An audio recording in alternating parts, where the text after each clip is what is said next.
వాక్యంలోకి మనం వెళ్ళే ముందు దేవుని వైపు చూద్దాం, ప్రార్థన చేసుకుందాం, దేవుని సహాయాన్ని అడుగుదాం.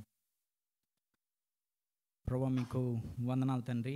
ఈ యొక్క ఉదయకాల సమయంలో నీ యొక్క వాక్యం కోసం మేము ఆశ కలిగి ఉన్నాం. నీ వాక్యాన్ని మేము చదువుతుండగా మాకు సహాయం చేయండి అర్థం చేసుకోవడానికి. పరిశుద్ధాత్మదేవ, మీరు మీ యొక్క పరిచర్యను జరిగించండి. మీరే హృదయాలను తెరుచువారని, మీరే మాకు ప్రత్యక్షతను ఇచ్చువారని, మీరే ఇల్యూమినేషన్ని, వెలిగింపును ఇచ్చేవారని మీపైనే ఆధారపడుతున్నాం. ప్రభు, దయచేసి మీ యొక్క సహాయాన్ని మాకు అనుగ్రహించండి. మాతో మాట్లాడి మాలో ఇంకా మీకు ఆయాసకరమైనవి ఏవి ఉన్నవో వాటిని మీరు చూపించి క్రీస్తు సారూప్యతలోనికి మార్చమని యేసునామంలో ప్రార్థిస్తున్నాం తండ్రి. ఆమేన్. సో కొద్ది రోజులుగా, కొద్ది వారాలుగా, కొద్ది నెలలుగా మనం యూదా పత్రిక నుంచి గమనిస్తూ ఉన్నాం. యూదా పత్రికని వచనం వెంబటి వచనం మనము ఆలోచిస్తూ ఉన్నాం.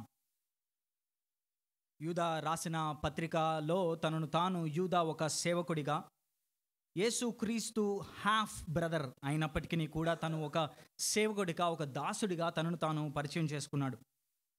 అంతేకాకుండా అబద్ధ బోధకులు వచ్చేశారు కాబట్టి జాగ్రత్తగా ఉండండి, మీరు క్రైస్తవ విశ్వాసం గురించి పోరాడండి అని 3వ వచనంలో చెప్పాడు. చెప్పిన తర్వాత వెంటనే ఆయన ఒక మంచి ప్రసంగికుడిగా ఒక 2 ప్రసంగాలను ఇచ్చాడు. మొదటిది 5వ వచనం నుండి 10వ వచనం వరకు కొన్ని పాత నిబంధన యొక్క ఉదాహరణలను చెప్పాడు. ఎన్ని ఉదాహరణలు ఇచ్చాడు మీకు ఏమైనా గుర్తున్నాయా? వెరీ గుడ్, 3 ఉదాహరణలు. ఏంటంటి అవి? ఇశ్రాయేలీలు, దేవదూతలు, అలాగే సొదొమ గొమొర్రా. 11 నుంచి 16 వచనాలకు ఇంకొక పాత నిబంధన ఉదాహరణలు ఇచ్చాడు. ఎవరు వారు? బిలాము, కయీను, కోరాహు. సో 3 ఎగ్జాంపుల్స్ ఇచ్చి పాత నిబంధనలో ఉన్న ఎగ్జాంపుల్స్ ఇచ్చిన తర్వాత ఆ యొక్క అబద్ధ బోధకులకు ఉన్న లక్షణాలను వివరించాడు. ఈరోజు 17 నుంచి 19 వచనాలు మనం గమనించబోతున్నాం. 17 నుండి 19 వచనాలు. ఒకసారి అవన్నీ ఆ వచనాలను కలిసి చదువుదామా మనమందరం? 1 2 3 గో. అయితే ప్రియులారా,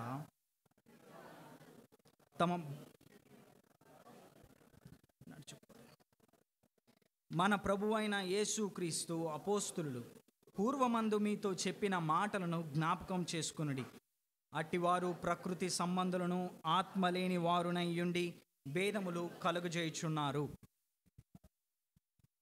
ఆల్రైట్, 3వ వచనంలో మనం ఇంతకుముందు చెప్పినట్లుగా యూదా క్రైస్తవ విశ్వాసం గురించి ఒక్కసారే అప్పగించబడిన బోధ కోసం పోరాడమన్నాడు. కంటెంట్ ఫర్ ద ఫెయిత్, పోరాడండి అని అన్నాడు.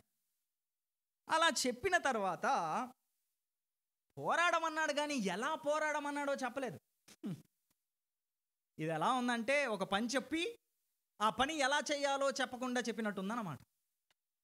యూదా అయితే పోరాడమన్నాడు, హే ఫైట్, పోరాడండి, కానీ ఎలా పోరాడాలి చెప్పలేదు. కాకుండా వెంటనే అబద్ధ బోధకుల యొక్క లక్షణాలను వివరించాడు 4వ వచనంలో. ఆ 4వ వచనంలో అబద్ధ బోధకుల యొక్క లక్షణాలను, వారు భక్తిహీనులై ఉన్నారు, యేసుక్రీస్తును విసర్జించారు, కామాతురత్వం కలిగి ఉన్నారు, తూర్పు పొందుటకు ముందే సూచింపబడ్డారు అని 4వ వచనంలో వారి గురించి వివరిస్తూ ఉన్నాడు. కానీ పోరాడాలి, ఎలా పోరాడాలి అనేది ఎక్స్ప్లెయిన్ చేయలేదు. కానీ ఆల్మోస్ట్ 16 వచనాలు వాళ్ళ గురించి ఎక్స్ప్లెయిన్ చేసిన తర్వాత ఈ 17వ వచనం నుండి 23వ వచనం వరకు యూదా ఎలా పోరాడాలో మనకి చెప్తూ ఉన్నాడు. ఎలా పోరాడాలో మనకు చెప్తూ ఉన్నాడు. 2 రకాలుగా పోరాడొచ్చు అని యూదా తన వచనాల్లో, తన మాటల్లో చెప్తున్నాడు. నెంబర్ 1, 17 నుంచి 19వ వచనం వరకు చూస్తే జ్ఞాపకం చేసుకో, జ్ఞాపకం చేసుకో, రిమెంబర్, రికాల్, రిమెంబర్, జ్ఞాపకం చేసుకుంటూ పోరాడు. 20-23 వచనాల వరకు ఇంకొక మాట చెప్పి పోరాడు అని అంటున్నాడు. అంటే ఎలా పోరాడాలో, ఏ రకంగా పోరాడాలో కూడా 20-23 వచనాల వరకు చెప్తున్నాడు. 20-23 వచనాల వరకు మనం వచ్చే sermonలో చూద్దాం. కానీ ఈరోజు ఈ 17-19 వచనాల వరకు ఎలా పోరాడాలో చెప్తున్నాడు. అందుకే నా sermon యొక్క టైటిల్ ఏంటంటే, క్రైస్తవ పోరాడు ఎలా. ఎలా పోరాడాలి? ఎలా పోరాడాలంటే జ్ఞాపకం చేసుకుంటూ పోరాడాలి. నంబర్ 1, 17-18 వచనాలు చూస్తే, జ్ఞాపకం చేసుకో. ఎవరిని? యేసు అపోస్తులుల మాటలను జ్ఞాపకం చేసుకో. రెండవది 17 నుంచి అలాగే 19, 17, 19 వచనాలు, 2 వచనాలు చూసినట్లయితే జ్ఞాపకం చేసుకో. దేన్ని? అబద్ధ బోధకుల లక్షణాలను.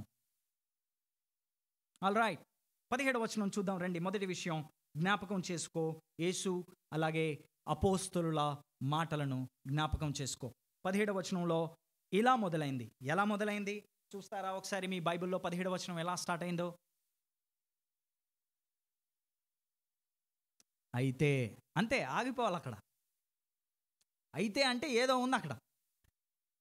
అయితే ఏమైతే? అప్పటి వరకు ఏదో చెప్పాడు, సడన్గా బట్, కానీ అయితే ప్రియులారా అంటున్నాడు.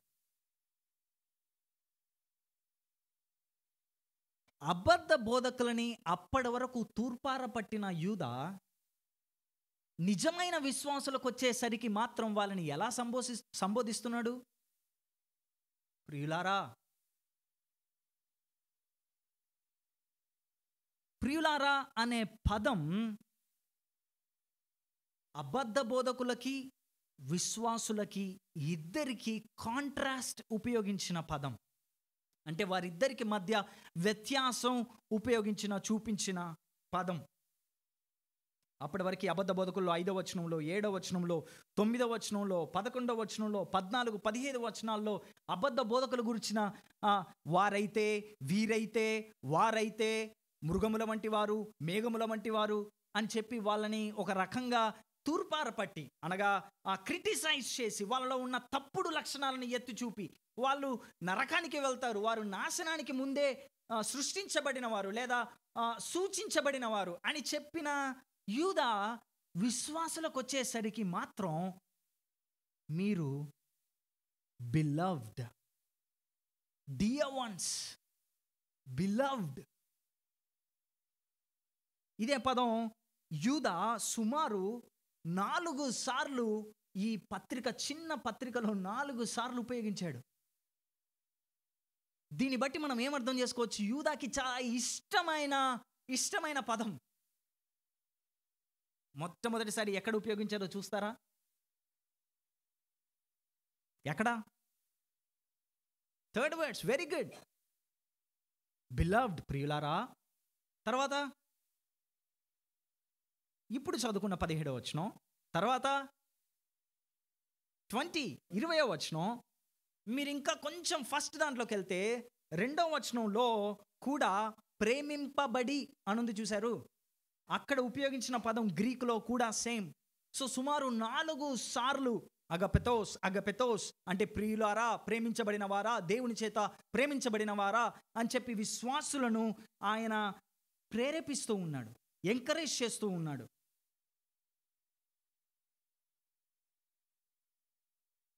ఈ పదం పాత నిబంధన లేదా ఎస్పెషల్లీ యేసుక్రీస్తు యొక్క పత్రికలను లేదా యేసుక్రీస్తు యొక్క శిష్యులకు చాలా సుపరిచితమైన పదం.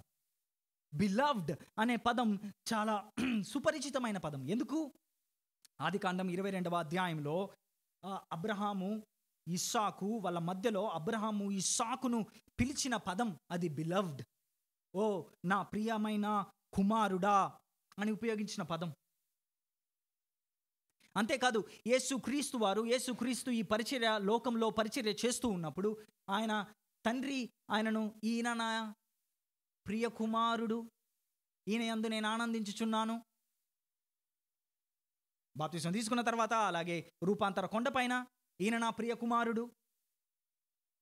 సో ఈ మాట విన్న ఎవరికైనా కూడా అలారాలు మోగిపోతాయి అన్నమాట. Oh oh oh you the beloved beloved beloved beloved అంటున్నాడంటే నన్ను బహుశా ఆ యొక్క ఇస్సాకుతో లేకపోతే ఆ యొక్క యేసుక్రీస్తు వారితో ఆ పదాన్ని ఉపయోగించి మమ్మల్ని పిలుస్తున్నారేమో. చాలామంది థియాలజియన్స్ ఏమంటారంటే అప్పట్లో ఉన్న సంఘం కేవలం అబద్ధ బోధకుల ద్వారా మాత్రమే కాదు, కానీ పర్సిక్యూషన్ ద్వారా కూడా ఇబ్బంది పడుతుంది. కాబట్టి వాళ్ళను ఎంకరేజ్ చేయడానికి, వాళ్ళను ప్రోత్సాహపరచడానికి యూదా కావాలనే బిలవ్డ్, డియర్ వన్స్, ప్రియులారా అనే పదాన్ని ఉపయోగించి వాళ్ళను ప్రోత్సహిస్తున్నాడు. దేనికి? వారి విశ్వాస జీవితంలో ముందుకు కొనసాగడానికి. వారి ఉన్న పరిస్థితులను చూసి డిస్కరేజ్ అవ్వకుండా, వారి చుట్టుపక్కల ఉన్న పరిస్థితులను చూసి డిస్కరేజ్ అవ్వకుండా వల్ల క్రైస్తవ విశ్వాస జీవితంలో ముందుకు పరిగెట్టాలని, ముందుకు వెళ్ళాలని యూదా యొక్క ఆకాంక్ష. అందుకే యూదా బిలవ్డ్ అనే వర్డ్ వాడాడు అని అంటారు. మీతో ఒక మాట చెప్పనివ్వండి.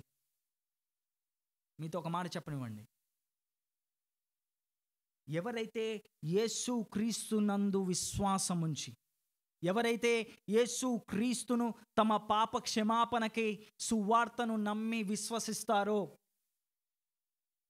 ఆస్తులు వస్తాయని కాదు, వివాహం అవుతుందని కాదు, పిల్లలు పుడతారని కాదు, ఉద్యోగం వస్తుందని కాదు, ప్రమోషన్ వస్తుందని కాదు, మన పాప క్షమాపణకై, మన పాప స్థితిని గుర్తించి, ప్రభువా నేను పాపిని, నన్ను క్షమించు, నేను నీకే విరోధముగా పాపం చేశాను అని ఎవరైతే పశ్చాత్తాపపడి యేసుక్రీస్తు యొక్క సువార్తనందు విశ్వాసం ఉంచుతారో వారందరూ, తిరిగి జన్మించిన వారు, వారందరూ యేసుక్రీస్తుకు ప్రియమైన వారు.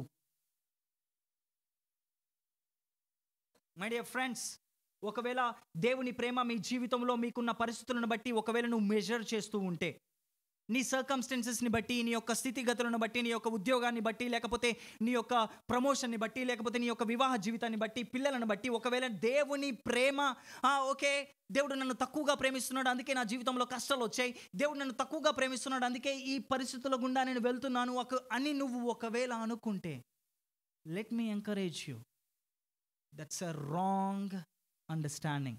అది తప్పుడు అవగాహన. దేవుని యందు నువ్వు విశ్వాసం ఉంచి, యేసు క్రీస్తు సువార్తలో నువ్వు విశ్వాసం ఉంచి నమ్మి తిరిగి జన్మిస్తే you are beloved by God.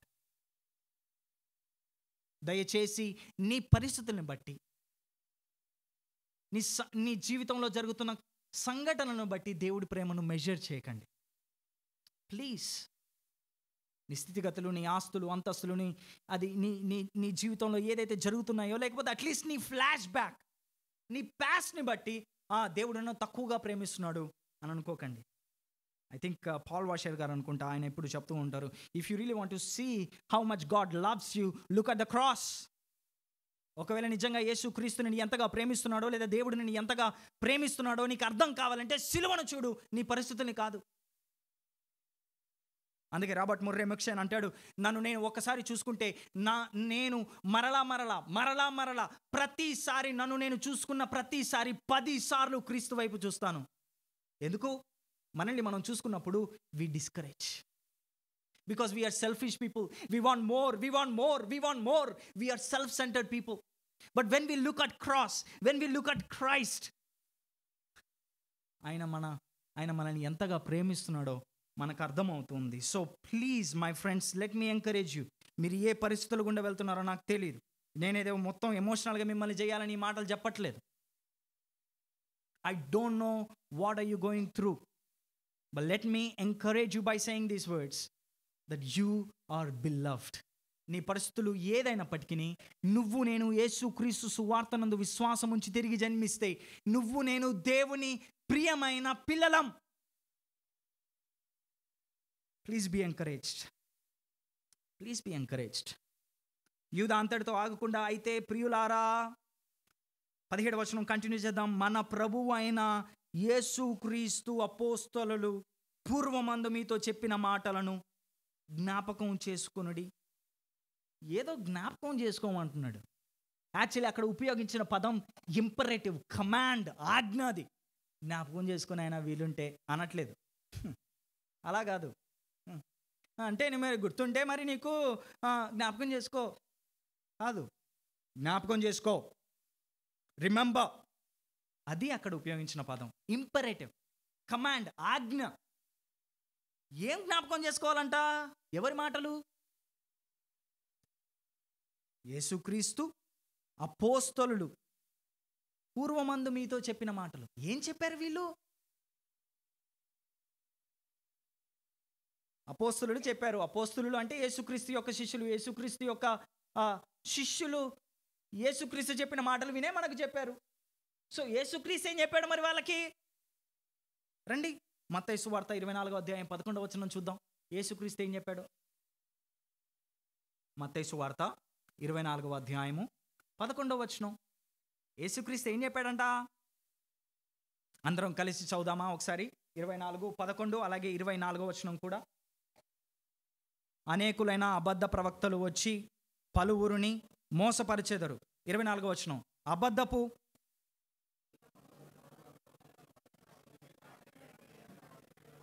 సైతము మోసపరచుటకై గొప్ప సూచక క్రియలను మహత్కార్యములను కనపరిచెదరు. ఇదే మాటలను మార్కు కూడా 13వ అధ్యాయం 5, 6 వచనాలు, 21, 22 వచనాల్లో కూడా క్రాస్ రెఫరెన్స్లో రాశారు. మార్కు రాశాడు అదే విషయాన్ని. సో యేసుక్రీస్తు ఆయన శిష్యులతో చెప్పారనమాట, నానా నేను వెళ్ళిపోయిన తర్వాత అబద్ధ ప్రవక్తలు వచ్చేస్తారా, జాగ్రత్త, చాలామందిని మోసం చేసేస్తారు వాళ్ళు. యేసుక్రీస్తు చెప్పిన మాటల్ని అపోస్తలులు చాలా జాగ్రత్తగా గుర్తుపెట్టుకున్నారు. ముఖ్యంగా పేతురు గుర్తుపెట్టుకున్నాడు బాగా. 2వ పేతురు 3వ అధ్యాయం 2, 4 వచనాల్లో ఈ మాటలు అంటున్నాడు. చూడండి ఒకసారి. 2వ పేతురు 3వ అధ్యాయం 2, 4 వచనాలు. పరిశుద్ధ ప్రవక్తల చేత పూర్వమందు పలకబడిన మాటలను, ప్రభు అయిన రక్షకుడు మీ అపోస్తలుల ద్వారా ఇచ్చిన ఆజ్ఞను మీరు జ్ఞాపకం చేసుకోవాలి అనే విషయాన్ని మీకు జ్ఞాపకం చేసి నిర్మలమైన మీ మనస్సులను రేపుచున్నారు. అంత్య దినములలో అపహాసకులు అపహసించుచూ వచ్చి తమ స్వకీయ దురాశల చొప్పున నడుచుకొనుచు ఆయన రాకను గూర్చిన వాగ్దానం ఏమాయను? పితరులు నిద్రించినది మొదలుకొని సమస్తమును సృష్టి ఆరంభమునుంటే ఉన్నది అని చెప్పుదురని మొదట మీరు తెలుసుకొనవలను. పేతురు కూడా చెప్పాడు, అంత దినాలు వచ్చేసాయి, అంత దినాల్లో అబద్ధ ప్రవక్తలు వస్తారు, మోసం చేస్తారు, అపహసిస్తారు. అంతేకాదు అపోస్తలుడైన పౌలు 20వ అధ్యాయంలో ఎఫెసు సంఘ పెద్దలతో మాట్లాడుతూ కూడా ఆయన అన్నాడు. ఏమన్నాడు? అపోస్తల కార్యం 20వ అధ్యాయం 29, 30 వచనాలు చూడండి. నేను వెళ్ళిపోయిన తర్వాత క్రూరమైన తోడేళ్ళు మీలో ప్రవేశించునని నాకు తెలియను. వారు మందను కనికరింపరు మరియు శిష్యులను తమ వెంట ఈడ్చుకొని పోవలనని వంకర మాటలు పలుకు మనుషులు మీలోనే బయలుదేరుదురు. అదే పౌలు 1 తిమోతి 4వ అధ్యాయంలో పాస్టరల్ ఎపిసల్స్లో కూడా ఆయన రాస్తూ సిమిలర్ మాటలు చెప్పారు. కడవరి దినాల్లో ఎవరు వస్తారంట? కొందరు అబద్ధికులు వేషధారణ వలన మోసపరుచు ఆత్మల యందును దయ్యముల బోధ యందును లక్ష్యముంచి విశ్వాస భ్రష్టులగుదరని ఆత్మ తేటగా చెప్పుచున్నాడు. ఆ అబద్ధికులు వాతవేయబడిన మనస్సాక్షి గలవారై వివాహమును నిషేధించుచు సత్య విషయమైన అనుభవ జ్ఞానము గల విశ్వాసులు కృతజ్ఞతాస్తుతులు చెల్లించి పుచ్చుకొను నిమిత్తము దేవుడు సృజించిన ఆహార వస్తువులను కొన్నింటిని తినుట మానవలనని చెప్పుదురు. కొంతమంది చూడండి ఏం చేస్తున్నారు? అబద్ధ బోధకులు ఇలా వచ్చి అలా బోధ చేస్తారంట. అబద్ధ బోధ. వివాహం చేసుకోవద్దంటారంట, బువ్వ తినొద్దంటారంట, ఆ బువ్వ ఈ కూర ఆ అన్నం టచ్ చేయొద్దు, కొంచెం కొన్ని రిస్ట్రిక్టెడ్. దేవుడేమో అన్ని పరిశుద్ధపరిస్తే రేరా ఈరోజు ఉన్నారు. పెళ్లి చేసుకోవద్దు, పెళ్లి చేసుకోకపోతే ఇంకా హోలీ, పెళ్ళి అయిన తర్వాత కూడా నువ్వు భార్యాభర్తలు కలవద్దు. తెలుగు వాళ్ళే, నేను ఎవరో ఇట్లా చూస్తున్నారు నన్ను, తెలుగు పాస్టర్లు ఉన్నారు, బయటికి వెళ్ళి అడగండి. పౌలు అప్పుడు చెప్పాడు, ఇప్పుడు మన దగ్గర ఉన్నారు.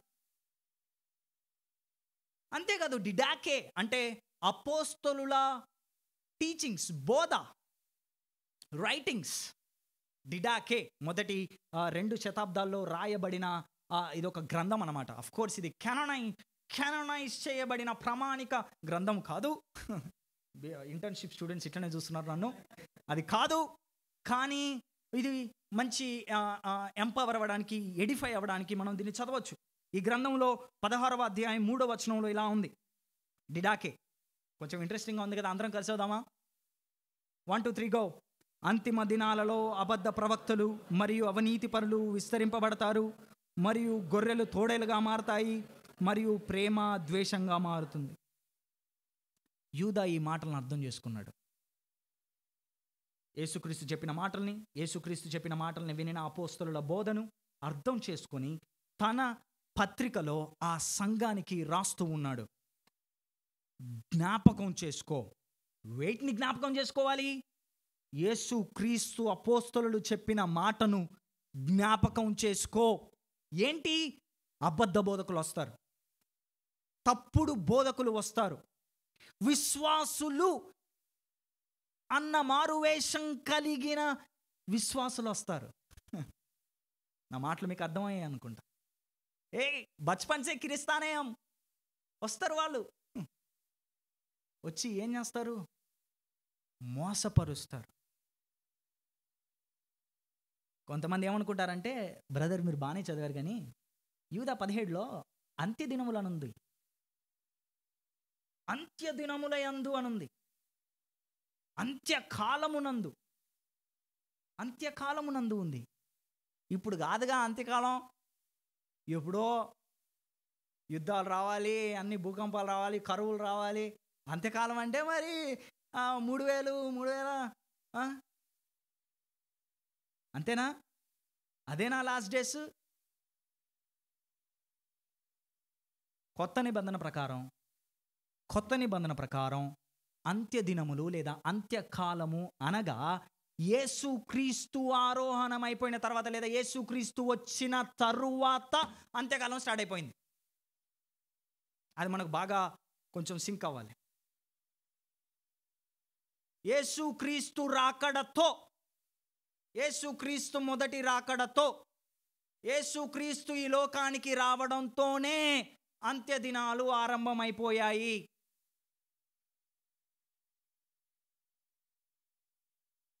అపోస్తల కార్యం 2వ అధ్యాయం 17వ వచనం. అపోస్తల కార్యములు 2వ అధ్యాయము 17వ వచనాలు. కొంచెం రిఫరెన్సెస్ ఒకవేళ రాసుకునేవారు త్వరగా రాసుకోండి. అపోస్తల కార్యం 2వ అధ్యాయం 17వ వచనం చూడండి ఏమంటున్నాడో. పేతురు ఏమంటున్నాడు? AD 33, 34, 35 ఆ టైంలోనే, క్రీస్తు శతాబ్దం 30 పెంతెకోస్తు దినాన యాక్చువల్లీ ఆ మెసేజ్ ఇచ్చేది. పెంతెకోస్తు దినాన్ని ఇస్తున్నాడు పేతురు. అప్పుడే ఏమంటున్నాడు? చదివారా, చూసారా? అంత్య దినముల యందు నేను మనుషులందరి మీద నా ఆత్మను కుమ్మరించెదను, మీ కుమారులు కుమార్తెలు ప్రవచించెదరు, మీ యవనులకు దర్శనములు కలుగును, మీ వృద్ధులు కలలు కందురు అని యోవేలు ప్రవక్త ఆ రోజు అక్కడ చెప్పాడు కదా. ఓ నాన్న, అది ఎప్పుడో కాదు, ఇదిగో ఇక్కడ నెరవేరింది. వీళ్ళందరూ భాషల్లో, అర్థమయ్యే భాషల్లో మాట్లాడుతున్నారు కదా. మీ భాషల్లో, మన భాషల్లో, అర్థమయ్యే భాషల్లో మాట్లాడుతున్నారు కదా. అది ఎక్కడో కాదు, ఇదిగో ఇక్కడే నెరవేర్చబడింది. అంటే అంత్య దినములు స్టార్ట్ అయిపోయాయి. కొంతమంది ఇంకా అలాగే చూస్తున్నారు. అయితే హెబ్రీలకు రాసిన పత్రిక 1వ అధ్యాయం 2వ వచనం, హెబ్రీలకు రాసిన పత్రిక 1వ అధ్యాయం 2వ వచనం ఏమంటున్నాడు? హెబ్రీ గ్రంథకర్త పౌలైతే కాదు, మనకు తెలీదు. తెలుగులో మాత్రం అపోస్తలుడైన పౌలు అని ఉంది. మరి వాళ్ళు ఎలా చేశారో మనకు తెలీదు.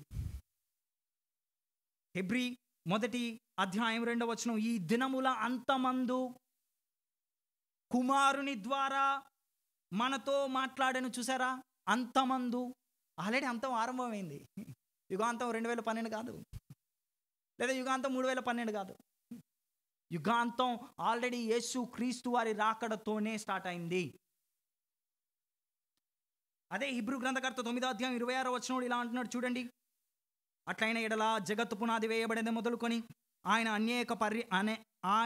అనేక పర్యాయములు శ్రమ పడవలసి వచ్చును. అయితే ఆయన యుగముల సమాప్తి యందు తన్ను తానే బలిగా అర్పించుకొనుట వలన పాప నివారణ చేయుటకై ఆయన ఒక్కసారే ప్రత్యక్షపరచబడెను. చూడండి, యుగముల సమాప్తి end of the age, end of the times, end of the days. పేతురు మొదటి అధ్యాయం 20వ వచనం. పేతురు మొదటి అధ్యాయం 20వ వచనం. ఆయన జగత్తు పునాది వేయబడక మునిపే నియమింపబడిన గాని తన్ను మృతులలో నుండి లేపి తనకు మహిమనిచ్చిన దేవుని ఎడల తన ద్వారా విశ్వాసులైన మీ నిమిత్తము ఏ కాలమంట? కడవరి కాలములయందు ఆయన ప్రత్యక్షపరచబడెను. So my dear brothers and sisters, ఈ 4 రెఫరెన్సెస్ చూపించి నేను ఏం చెప్పాలని ప్రయత్నిస్తున్నాను? అంత్యదినములు ఆల్రెడీ ఎప్పుడో స్టార్ట్ అయిపోయినాయి. ఇప్పుడు ఆల్రెడీ మనం ఏ కాలంలో ఉన్నాం? అంత్యకాలంలో ఉన్నాం. కొంతమంది ఏమనుకుంటారంటే, యేసయ్య వచ్చే ముందు ఫస్ట్ నేను చేసేది ఏంటని, ప్రభువా క్షమించు అని అంటే అప్పుడు వెళ్ళిపోతా దొంగలాగా. ఓ నిజమా? ఎట్లుంటుందో మనకు తెలీదు. అందుకే సువార్త మళ్ళీ మళ్ళీ మళ్ళీ మళ్ళీ మళ్ళీ మళ్ళీ మళ్ళీ మళ్ళీ చెప్పేది, బ్రదర్స్ సిస్టర్స్, ఎందుకు ఆలస్యం చేస్తున్నావో నాకు తెలీదు, ఎందుకు పెండింగ్ వేస్తున్నావో నాకు తెలియదు, ఎందుకు వాయిదాలు వేస్తున్నావో వాయిదా పద్ధతుల ద్వారా తెలీదు. రిపెంట్. ఇదే అనుకూల సమయం. నువ్వు చేసిన పాపాలకు ఖచ్చితంగా శిక్ష వస్తుంది. దేవుడు మరొక అవకాశాన్ని ఇదిగో ఈ రూపకంగా కూడా ఇస్తున్నాడు. దయచేసి, ఎప్పుడో కాదు అంత్యకాలం, ఇప్పుడు నువ్వు అంత్యకాలంలోనే ఉన్నావు.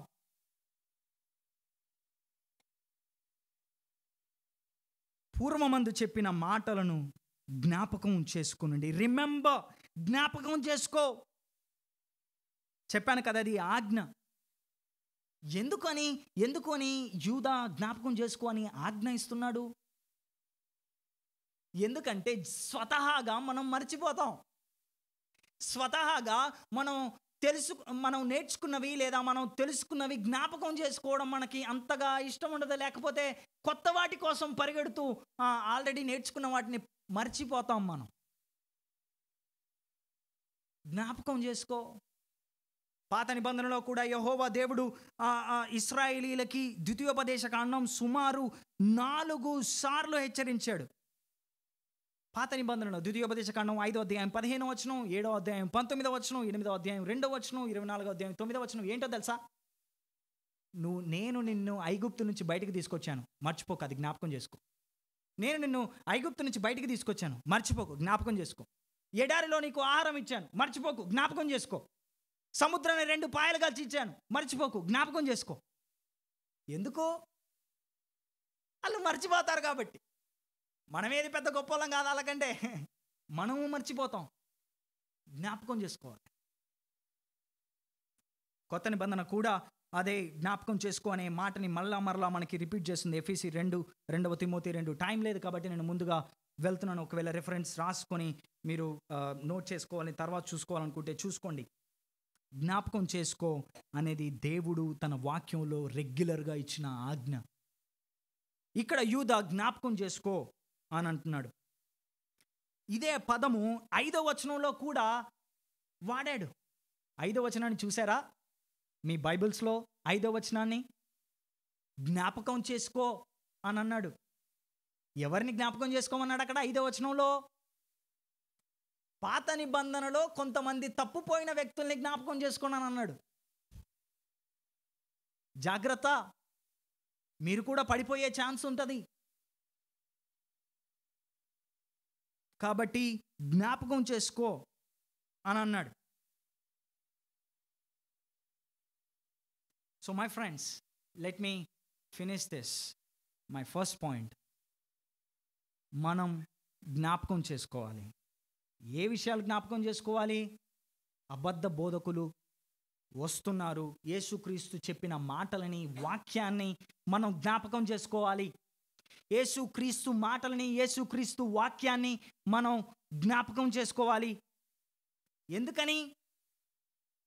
ఎందుకనంటే ఇప్పుడు మనం బ్రతుకుతున్న ఈ టెక్నాలజికల్ వరల్డ్లో మనం జ్ఞాపకం చేసుకోవడం లేదా గుర్తుపెట్టుకోవడం మర్చిపోయాం.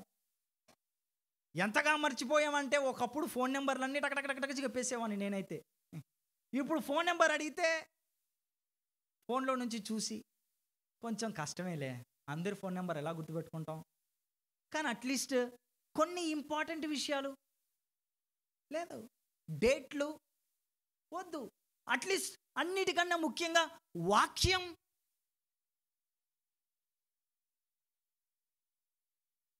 ఒక సర్వే ప్రకారం ఇక్కడ నుంచి చెప్పిన వాక్యం ఓన్లీ ఆదివారం రోజు ఇక్కడ నుంచి చెప్పిన వాక్యం 30% గుర్తుంటుందంట సంఘ సభ్యులకి. ఎంత? మేము ప్రిపేర్ అయ్యి వస్తాం, ఉండదు. మేము ఎక్స్పెక్ట్ చేస్తాం 98 వెళ్ళిపోవాలా, 30. మంగళవారం సోమవారం నుంచి శనివారం వరకంట అది 3% అయిద్దంట. నేను చెప్పేది కాదు, రిసోర్స్ 3%. ఏం చెప్పారా? ఆ ఒక్క టైటిల్ గుర్తుంటుందో, లేకపోతే ఒక వచనం నీ ఫేవరెట్ ఒకటి ఉంటుందిగా, పిక్ చేసుకుంటావు, అది ఒక్కటే గుర్తుంటుంది. మై ఫ్రెండ్స్, టెక్నాలజీ మనల్ని అలా చేసేసింది. అఫ్ కోర్స్ మనం కావాలనుకుంటే discipline, it's a memory, sorry it's an exercise అని అంటారు. The true art of memory అనే రాసిన ఒక బుక్ ఆథర్ ఆయన ఏమంటాడంటే, memorization or memory is the art of attention. It is the art of attention. ఒకవేళ నిజంగా నువ్వు గుర్తుపెట్టుకోవాలనుకుంటాయే, దాన్ని ఏకాగ్రత సాధించి దానిపైన లక్ష్యం ఉంచి దాన్ని మరలా గుర్తుపెట్టుకుని ఖచ్చితంగా గుర్తుపెట్టుకుంటాం. So we remember, so we don't remember the word because we choose not to remember. మనం వాక్యాన్ని ఎందుకు గుర్తుపెట్టుకోమంటే, మనం గుర్తుంచుకోవాలని గుర్తుంచుకోం కాబట్టి. నా మాట మీకు అర్థమైందా? సో గుర్తుంచుకోవాలంటే మరి ఏం చేయాలి? 3 విషయాలు. నెంబర్ 1, గుర్తుంచుకోవాలని గుర్తుంచుకోండి. Remember to remember. We remember what we want to remember. నా మాటలు మీకు అర్థమయ్యాయా? మనకేమి గుర్తు పెట్టుకోవాలని మనం అనుకుంటామో అవి మాత్రం బండ గుర్తులాగా రాత్రి కూడా నిద్రలేస్తే గుర్తుండిపోతాయి. ఎందుకంటే అవి deep down we love it. మనకి చాలా ఇష్టమైన విషయాలు అవి గుర్తుపెట్టుకుంటాం. అందుకే నన్ను రాత్రి నిద్రలో నుంచి లేపి కూడా, జాయ్స్ని ఎప్పుడు చూసావు, ఎప్పుడు కలిసావు, ఎప్పుడు మాట్లాడు అన్నీ అడిగితే నేను చెప్పేస్తా. Because I love it. నేను నిజంగా. బట్ ఒకవేళ నన్నే లేపి చెప్పు వాక్యం అనంటే తెలిసిపోద్ది అన్నమాట. ఇప్పుడు ఇంత చెప్పేవాడి నా సంగతి తెలిసిపోద్ది. మై ఫ్రెండ్స్, మనం ఏది గుర్తు పెట్టుకోవాలని అనుకుంటామో దాన్ని గుర్తు పెట్టుకుంటాం. ఆఖరి రోజుల్లో ఉన్నాం, అంత్యకాలంలో ఉన్నాం, అబద్ధ బోధకులు వచ్చేసిన కాలంలో ఉన్నాం. ఆగు, ఒక్క నిమిషం ఆగి, ఇక్కడ వాక్యం చెప్తా, నువ్వు చెప్పింది వాక్యానుసారంగా ఉందో లేదో అని గుర్తుపెట్టుకోవడానికి లేదు. ఇప్పుడు అంత టైం వరకు ఉండడు. అది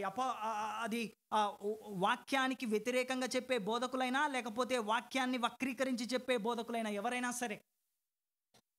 ఫ్రెండ్స్, లెట్స్ రిమెంబర్ మన వైఖరి ఎలా ఉంది, వాక్యం పట్ల మన వైఖరి ఎలా ఉంది. The biggest problem of our Telugu people is we are lazy. I am lazy, we are lazy. We don't want to remember the word. వాక్యాన్ని గుర్తు పెట్టుకోవాలన్న ఆశ లేదు మనలో, నాలో.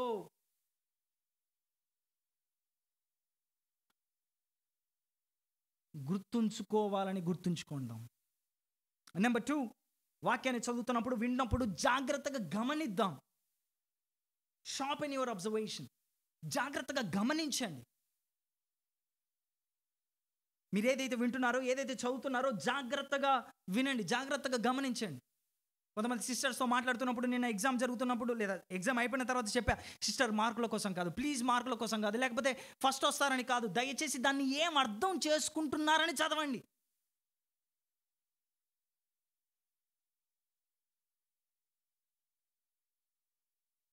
జాగ్రత్తగా గమనిద్దాం. వాక్యాన్ని చదువుతున్నప్పుడు, వింటున్నప్పుడు జాగ్రత్తగా గమనిద్దాం. 3వది, మరలా మనకు తెలుసుకున్నది, నేర్చుకుంది రికాల్ చేసుకుందాం, జ్ఞాపకం చేసుకుందాం. Will remember again and again.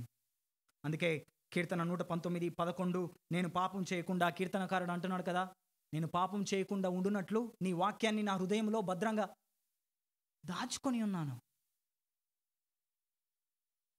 ఓ వాక్యాన్ని మనం గుర్తు పెట్టుకుందాం, జ్ఞాపకం చేసుకుందాం. యేసుక్రీస్తు మాటలు, దేవుని మాటలను జ్ఞాపకం చేసుకుందాం. అలా జ్ఞాపకం చేసుకుంటూ పోరాడదాం. నెంబర్ టూ, రెండవ విషయం, 17-19 వచనాలలో నుండి మనం చూడాల్సింది ఏంటంటే, జ్ఞాపకం చేసుకో దేన్ని? అబద్ధ బోధకుల లక్షణాలని. ఫస్ట్ నేను దీని టైటిల్ ఎలా పెట్టుకున్నానంటే జరభద్రం అని పెట్టుకున్నా. జరభద్రం, కేర్ఫుల్.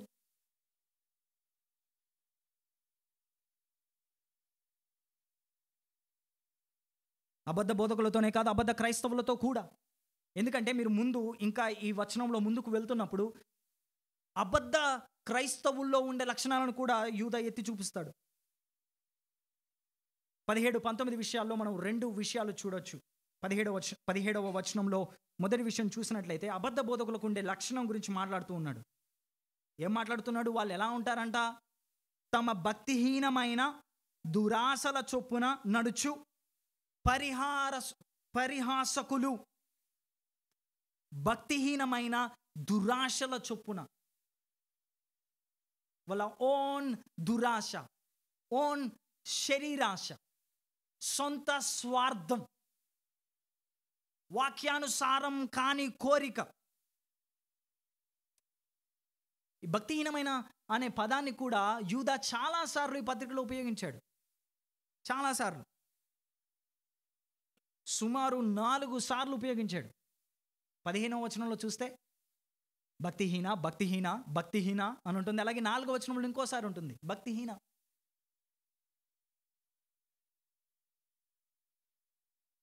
వీరందరూ ఎలా ఉంటారంట అంటే, దేవుడు లేనట్టుగా, దేవుడిని నమ్మనట్టుగా, వాళ్ళ జీవితాల ద్వారా దేవుడు లేకపోతే వాళ్ళు ఎలా బ్రతుకుతారో అలా బ్రతుకుతారంట. గాడ్ లెస్నెస్ అని ఉంటుంది ఇంగ్లీష్లో. భక్తిహీనమైన, దేవునికి కావాల్సిన రెవరెన్స్, విధేయత, భయభక్తులు చూపించరంట. అంతేకాదు, యూదా వాళ్ళలో ఇంకొకటి కూడా ఉంది అని అంటున్నాడు. కేవలం భక్తిహీనమైన దురాశల చొప్పున నడుచుకునేవారు కాదు, వాళ్ళలో ఇంకొక లక్షణం కూడా ఉందంట. ఏంటంట అది? వారు పరిహాసకులు, మాకర్స్. ఇక్కడ ఉపయోగించిన పదం ఎంపైటై. ఓకే, ఇక్కడ నా గ్రీక్ ప్రావీణ్యం మీకు చూపించాలనుకోవట్లేదు, కానీ ఈ పదము కేవలం నూతన నిబంధనలో ఒక్కసారి మాత్రమే 2 పేతురు 3వ అధ్యాయం 3వ వచనంలో ఉపయోగించాడు. అక్కడ కూడా ఇంట్రెస్టింగ్లీ సేమ్ కాంటెక్స్ట్ చూడండి. 2 పేతురు 3వ అధ్యాయం 3వ వచనం, అంత్యదినములలో అపహాసకులు అపహసించుచూ వచ్చి, భలే రాశాడు కదా పేతురు. అపహాసకులు అపహసించుచూ వచ్చి తమ స్వకీయ దురాశ చొప్పున. అక్కడ కూడా అబద్ధ బోధకులకు ఉండే లక్షణాల గురించి మాట్లాడుతూ ఉన్నాడు. వీరు అపహాసకులంట, వీరు పరిహాసకులంట.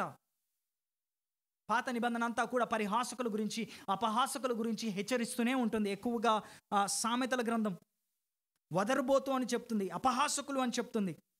చాలా వచనాలు ఉన్నాయి, దాన్ని చూపించే టైం లేదు. కానీ ఆ యొక్క వచనాలంతటి సారాంశం యూదా పత్రిక పైన కామెంటరీ రాసిన జేఎండి కెల్లీ అనే థియోలాజియన్ ఇలా సమరైజ్ చేస్తాడు.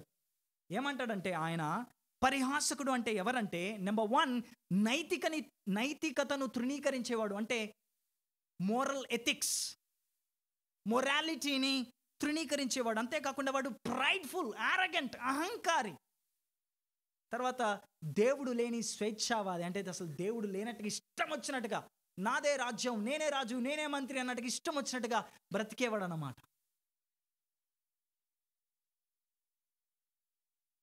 జ్ఞాపకం చేసుకో.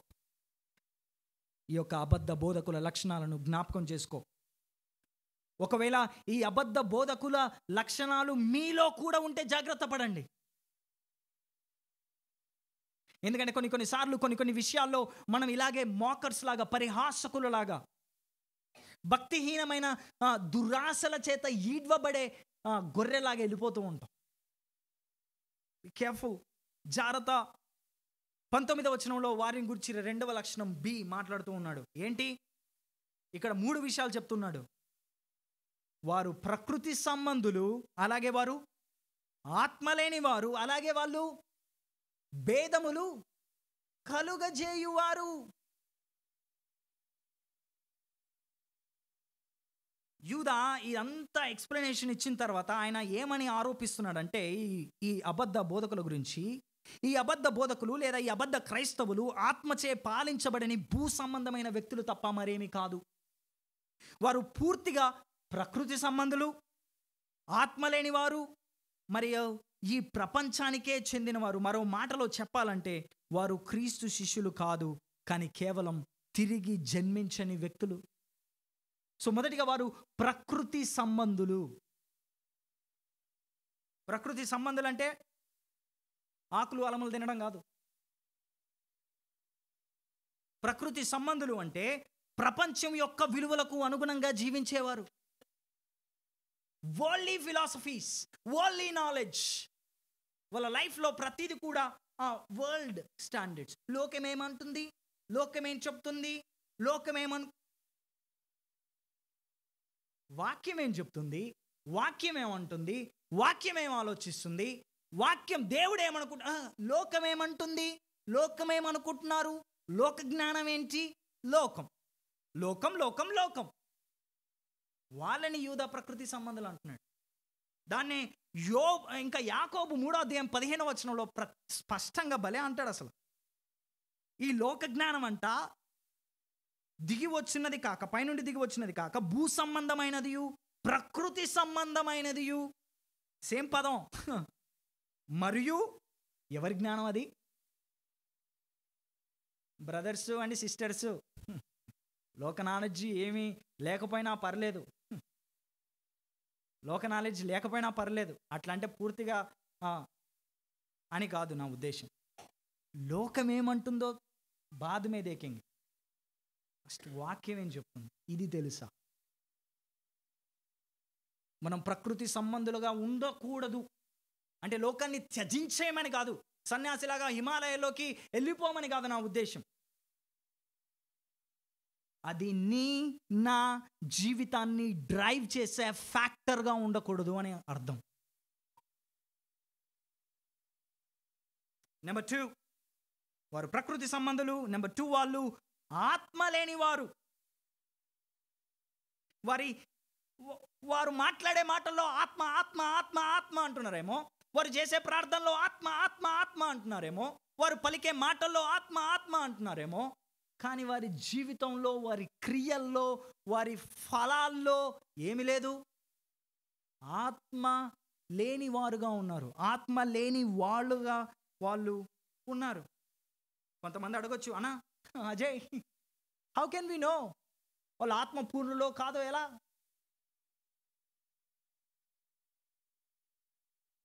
ఆత్మఫలము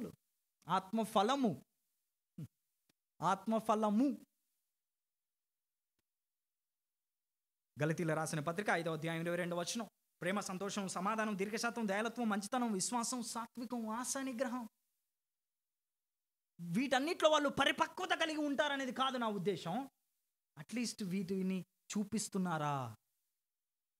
మాథ్యూ 7లో అంటాడు కదా, you will know them by their fruit.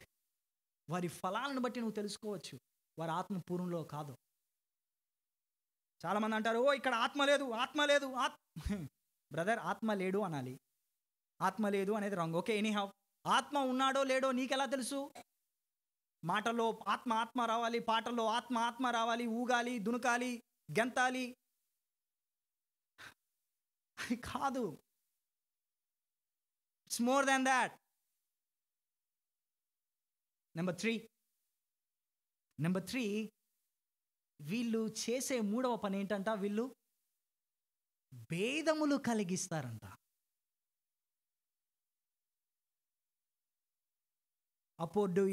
అపోడియోరిజో, భేదములు డివైడ్ చేస్తారు. ఆ పదానికి మూల అర్థం.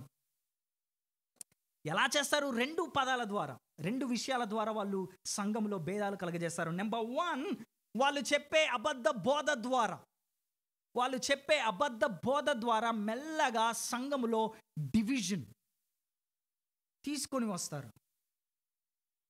ఆదిమ సంఘంలో కూడా ఇది ఒక పెద్ద సమస్య. అందుకే పౌలు రోమీలకు రాసిన పత్రిక, కొరింథీలకు రాసిన పత్రిక, గలతీలకు రాసిన పత్రిక, తీతుకు రాసిన పత్రికలో చెప్తూనే ఉన్నాడు. ఉదాహరణకి రోమా 16:17, సహోదరులారా, మీరు నేర్చుకున్న బోధకు వ్యతిరేకముగా భేదములను ఆటంకములను కలగజేయు వారిని కనిపెట్టియుండుడని మిమ్మల్ని బతిమాలు కొనుచున్నాను, వారిలో నుండి తొలగిపోవుడి. సంఘములో అబద్ధ బోధలు మెల్లగా చెప్తున్నవారు.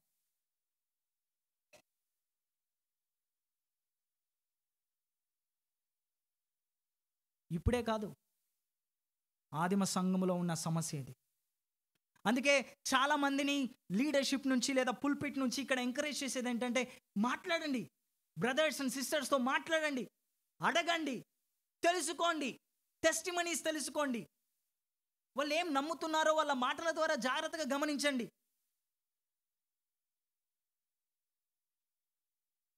బ్రదర్స్ అండ్ సిస్టర్స్, జాగ్రత్త. వాక్యానికి వ్యతిరేకంగా నువ్వు మాట్లాడుతున్నా, లేకపోతే వాక్యానికి వ్యతిరేకంగా ఎవరైనా వింటున్నా, దయచేసి వెంటనే వారిని వాక్యాన్ని తెరిచి క్వశ్చన్స్ అడగండి, లేకపోతే లీడర్షిప్కి తెలియజేయండి. ప్లీజ్ సంఘములో ఎటువంటి భేదములు కలగకూడదు.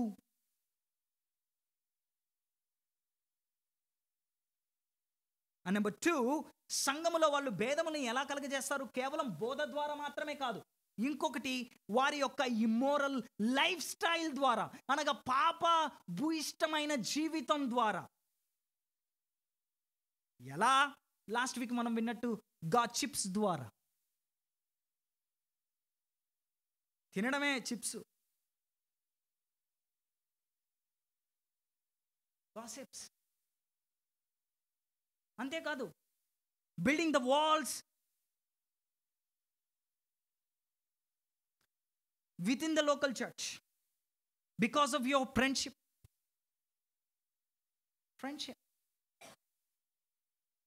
based on place.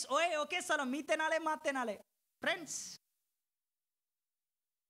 పేమెంట్, నువ్వు ఐటీ నా, నేను ఐటీ, నువ్వు bro, faculty, teacher, IT, pharma, engineering, place, payment, పుట్టుక, క్యాస్ట్. దేవుని కృపను బట్టి మనలో లేదు అది, కానీ బయట సంఘాల్లో విపరీతంగా ఉంది అది. ఏమిట్లు?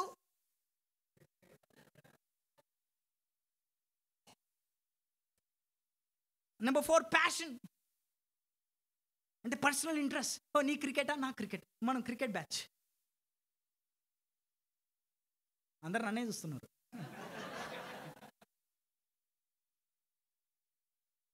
మైకేల్ అన్న చూడండి. మై ఫ్రెండ్స్, పర్సనల్ ఇంట్రెస్ట్లు ఇవన్నీ కలవడం, అలాగే ప్లేస్ని బట్టి, లేకపోతే పేమెంట్ని బట్టి, లేకపోతే ప్యాషన్స్, ఇంట్రెస్ట్ని బట్టి మీ ఫ్రెండ్షిప్లు ఉంటే మంచిదే. ఎందుకు? ఒకరినొకరు బాగా అర్థం చేసుకోవచ్చు. కానీ ఒకవేళ మేము వీళ్ళతో మాత్రమే ఉంటాము, ఇంకోళ్ళతో ఉండము అని అంటే మాత్రం అది సమస్య. యు ఆర్ క్రియేటింగ్ భేదములు ఇన్ సంఘం. Please my friends, please. మరలా యేసుక్రీస్తు కూల్చేసిన గోడలను దయచేసి తిరిగి కట్టకండి. Please, this is our humble plea. Please.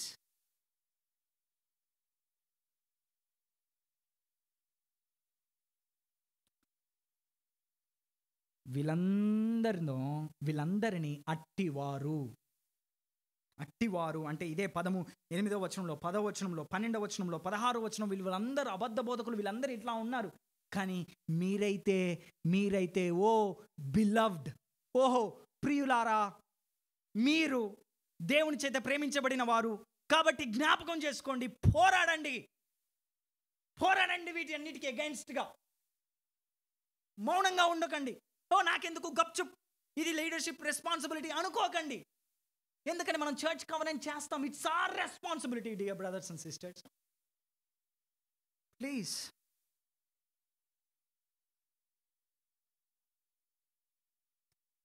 మరేం చేద్దాం? ఎలా ఈ వాక్యాలను, ఈ 2 విషయాలని మనకు మనం అన్వయించుకుందాం? నెంబర్ 1, స్థానిక సంఘములో ఉన్న ప్రతి ఒక్కరిని జాగ్రత్తగా పరిశీలించండి, పరీక్షించండి. ఏం మాట్లాడుతున్నారు, ఎలా మాట్లాడుతున్నారు, ఎలా మాట్లాడుతున్నారు, ఏ ఉద్దేశంతో మాట్లాడుతున్నారు. ఓ 2-3 మాటలు పొగిడే కానీ ఉప్పొంగిపోయి ఉండకండి, అక్కడ దిగండి కొంచెం. ఏ ఉద్దేశంతో అంటున్నారు? It doesn't mean that CID ఆఫీసర్లు అయిపోయి అందరిని భూతద్దాల్లో పెట్టి చూడడం కాదు. ప్లీజ్, అదొక ఎక్స్ట్రీమ్. అది ఇంకా వేరే ఎక్స్ట్రీమ్. అది పూర్తిగా వచ్చేసింది మాట, బట్ పూర్తిగా పట్టించుకోరు, అన్నీ పట్టించుకుంటారు, అన్ని భూతద్దంలో పెట్టి చూసుకుంటారు. 2 ఎక్స్ట్రీమ్స్. No, ask questions. ఒకవేళ ఏమైనా డౌట్ వస్తే, ఒకవేళ ఏమైనా అనిపిస్తే ask questions brothers and sisters. Matthew 18 అదే కదా. ఆఫ్ కోర్స్ అది కన్ఫ్రంటేషన్ కాంటెక్స్ట్లో మాట్లాడుతుంది, but at least we cannot judge the motifs, but we can ask questions. వారి హృదయంలో తొంగి చూడడానికి నువ్వు నేను ఏమి సర్వవ్యాపివేమే కాదు, కానీ వారి హృదయంలో ఉన్నదానిని వాళ్ళ మాటల ద్వారా వాళ్ళని ప్రశ్నించి తెలుసుకోవచ్చు కదా. So please ask questions. World ఈ స్టఫ్, వరల్డ్ ఈ నాలెడ్జ్ ఇస్తుంటే, బ్రదర్ వాక్యం ఏం చెప్తుంది?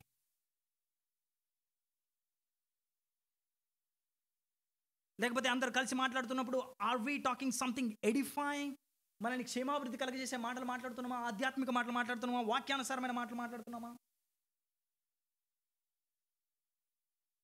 అండ్ ఇది ఈ స్థానిక సంఘంలో ప్లస్ అలాగే బయట సార్వత్రిక సంఘంలో కూడా ఈ 2వ విషయం జాగ్రత్తగా వినండి. 2వ విషయాన్ని చాలా జాగ్రత్తగా వినండి. ఎవరైనా, ఎక్కడైనా, ఎప్పుడైనా, అది ఏ మీడియం ద్వారానైనా సరే వాక్యం చెప్తే wow what a Karizma, wow అద్భుతమైన వాగ్దాటి, వావ్ వాక్చాతుర్యం ఎక్సలెంట్గా ఉంది, అరే అసలు ఏం చేస్తున్నాడు రా, ఏం చెప్తున్నా. అప్పుడప్పుడు మా మెంటర్ అంటాడు, ఎప్పుడు వావే అనకు అజయ్, అప్పుడప్పుడు బౌ అని కూడా అని అంటాడు. అంటే అర్థం ఏంటి? వావ్ అని కాదు, అప్పుడప్పుడు పరీక్షించు. బౌ అని కుక్కలాగా, ఏంటి ఈ బోధ, ఏంటి చెప్తుంది వాక్యానుసారంగా ఉందా లేదా?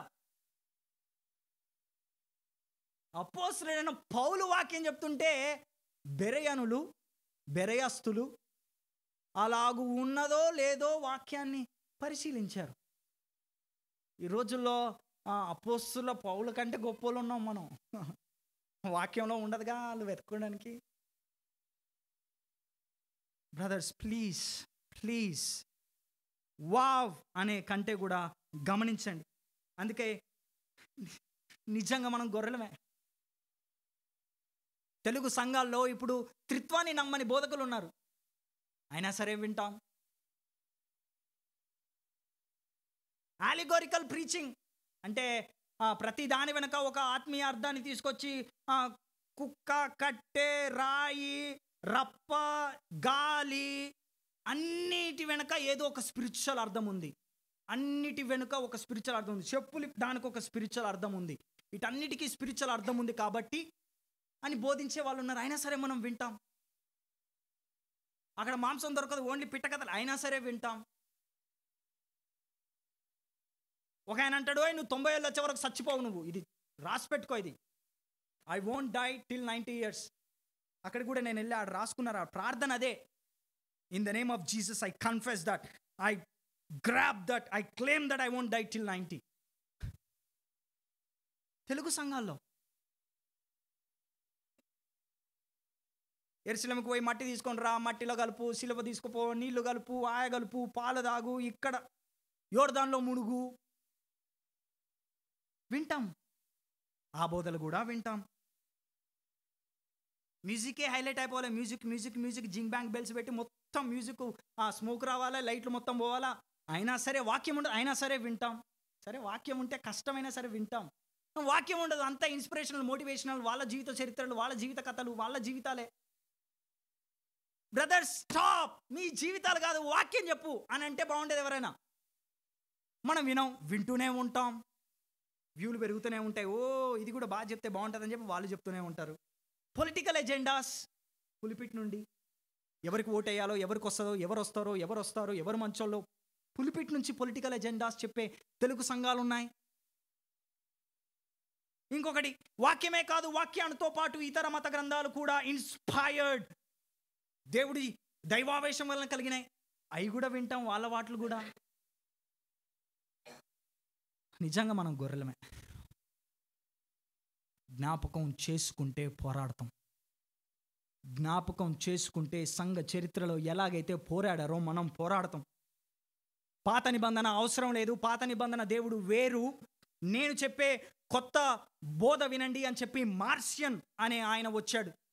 ఆయనను ఖండిస్తూ, ఆయనను ఒక హెరసీ అని చెప్పి new testament, old testament Canon సంఘ చరిత్రలో వచ్చింది. ఈ రోజుల్లో అలాంటి జ్ఞాపకం చేసుకునే క్రైస్తవులు ఎక్కడున్నారు? ఏరియస్ అనేవాడు వచ్చి, ఒక ఆయన యేసుక్రీస్తు తయారు చేయబడ్డాడు, యేసుక్రీస్తు అసలు దైవత్వం కాదు, ఆయన జస్ట్ మనిషి, ఆయన తండ్రి అయిన దేవుడు తయారు చేసుకున్నాడు, there was a time when there was no sun అని పాటలు పాడుతూ ఉంటే నైసిన్ కౌన్సిల్ వచ్చి అతను హెరసీ, ఇది దైవ దూషణ, వాక్యానికి వ్యతిరేకమైన బోధ అని నైసిన్ కౌన్సిల్ ఏరియస్ని అబద్ధ బోధకుడిగా గుర్తించింది. అలా మనం గుర్తు చేసుకుంటే ఎంత బాగుండేది. పెలాజియస్ అనే ఒక వ్యక్తి, అసలు మనిషి పాపమే లేకుండా పుట్టాడు, there is no original sin, జన్మతా పాపం కాదు, వాడు కర్మతా పాపి కానీ జన్మతా పాప కాడు, కాబట్టి వాడిలో ఎంతో కొంత మంచి ఉంది, యేసు క్రీస్తును సొంతంగా వాడికి వాడే వెళ్ళి అంగీకరించవచ్చు, జన్మ పాపం లేదు అని అబద్ధ బోధ చేస్తూ ఉంటే కౌన్సిల్స్ మళ్ళీ కూర్చొని అతన్ని కండెమ్ చేశాయి. దేనికి? అబద్ధ బోధకుడు అని చెప్పారు. దేనికి? వాళ్ళు గుర్తు జ్ఞాపకం చేసుకున్నారు. మనకు వద్దు. రోమన్ క్యాథలిక్ సంఘం కూడా అనలేము దాన్ని అసలు. రోమన్ క్యాథలిక్ పీపుల్ కొన్ని రోజులు, కొన్ని శతాబ్దాలు వాక్యంతో పాటు సంస్కృతి, ట్రెడిషన్ కూడా, వాక్యంతో పాటు ట్రెడిషన్ కూడా, క్రీస్తుతో పాటు మదర్ కూడా అని అన్నప్పుడు Peter Waldo, John Wycliffe, John Hus, Martin Luther వీళ్ళందరూ గుర్తు చేసుకున్నారు, యేసు క్రీస్తు ఇచ్చిన వాక్యాన్ని జ్ఞాపకం చేసుకున్నారు. కాబట్టి రిఫర్మేషన్ వచ్చింది, సంఘ సంస్కరణ జరిగింది. ఓ అలా ఉంటే మనం ఎంత బాగుండు. అట్లీస్ట్ వాళ్ళలాగా లేకపోయినా మన శరీరంలో ఉండే ఎర్ర రక్త కణాల్లాగా ఉన్నా ఎంత బాగుండు. శరీరంలోకి ఏదైనా ఇన్ఫెక్షన్ వచ్చేస్తే వెంటనే వాటిని చంపేయడం.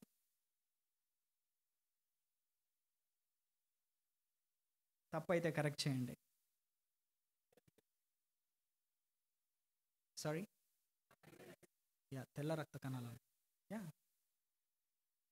White blood cells. Did I say red? Sorry, క్షమించండి. చాలా రోజులు మనం ఈ వాట్సాప్ ప్రామిస్లు, వాట్సాప్ స్టేటస్లు, క్యాలెండర్ క్రిస్టియన్లు అయితే వైట్ బ్లడ్ సెల్స్ కాదా, కొట్టుకొని పోతాం వాటిని. మై ఫ్రెండ్స్, ప్లీజ్ జ్ఞాపకం చేసుకుందాం వాక్యాన్ని. దేవుడి జ్ఞానం గురించి అడుగుదాము, వివేచన గురించి అడుగుదాం, డిసర్న్మెంట్ గురించి అడుగుదాం. వాక్యాన్ని మాస్టర్ చేద్దాం. వాక్యాన్ని మనం మాస్టర్ చేయాలంటే ఫస్ట్ మనకు వాక్యం చదవాలి, తెలియాలి. ఓహో, వాక్యాన్ని చదివే తెలుసుకునే వ్యక్తుల్లా ఉంటే ఎంత బాగుండేది. Let us put efforts, my brothers and sisters. దేవుడు ఖచ్చితంగా మీకు సహాయం చేస్తాడు, మనకు ఖచ్చితంగా సహాయం చేస్తాడు దేవుడు. ఇంకొక విషయం చెప్పనివ్వండి, మీ పరిస్థితులు, అలాగే మీ యొక్క సంఘటనలు, మీ యొక్క అవసరతలు వాక్యానుసారమైన బోధ నుండి అబద్ధమైన బోధ వైపు పరిగెట్టాలనే టెంప్టేషన్ని తుంచేయండి. నా మాట మీకు అర్థమైందా? అవసరతలు వచ్చాయి, కష్టాలు ఉన్నాయి, ఇబ్బందులు. ఇప్పుడు ఏం చేయాలి? అక్కడికి వెళ్తే కార్యం జరిగిద్ది, అక్కడికి వెళ్తే ఇది జరిగిద్ది అని అంటున్నారు, కానీ అది వాక్యానుసారంగా చెప్పే బోధ కాదు. అయినా సరే అక్కడికి పరిగెడితే ప్లీజ్ ఆ టెంప్టేషన్ని తొలగించండి. అండ్ ఫైనల్ వన్, ప్రస్తుతాన్ని, సంఘాన్ని, అలాగే క్రైస్తవ ప్రపంచాన్ని, మన స్థానిక సంఘాన్ని, సార్వత్రిక సంఘాన్ని, అలాగే ఈ లోకాన్ని పాస్ట్ యొక్క కళ్ళద్దాలో నుంచి చూద్దాం, గతం యొక్క కళ్ళద్దాలో నుండి చూద్దాం. అందుకే రాబర్ట్ గాడ్ఫ్రే ఇలా అంటాడు. ఏమంటాడు రాబర్ట్ గాడ్ఫ్రే? ఆయన ఒక స్టేట్మెంట్ ఇలా ఇస్తాడు. సాతాను చాలా తెలివైనవాడు. అతను సాధారణంగా వస్తువులను సరిగ్గా ఒకే రూపంలో రీసైకిల్ చేయడు, కానీ అతడు పాత విషయాలనే కొత్త కోణాన్ని కనుక్కొని దాన్ని మరలా మనకి ఇస్తాడు. న్యూ ప్యాకెట్లో, 21st century ప్యాకెట్లో ఇస్తాడు. మన అవసరతల ప్యాకెట్లో వస్తాడు. ఏసీ దగ్గరికి వచ్చాయి, ఆయన నీకు అది ఇస్తాడు, ఇది ఇస్తాడు, అది ఇస్తాడు, ఇది ఇస్తాడు, ఇది ఇస్తాడు, అది ఇస్తాడు, ఇది ఇస్తాడు, అది ఇస్తాడు అంటే అందరు పొలోమంటే అక్కడికి వెళ్తాం. అక్కడ వాక్యానుసారమైన బోధ ఉందా, వాక్యానుసారంగా బోధిస్తున్నారా లేదా అనేది మనం గమనించం.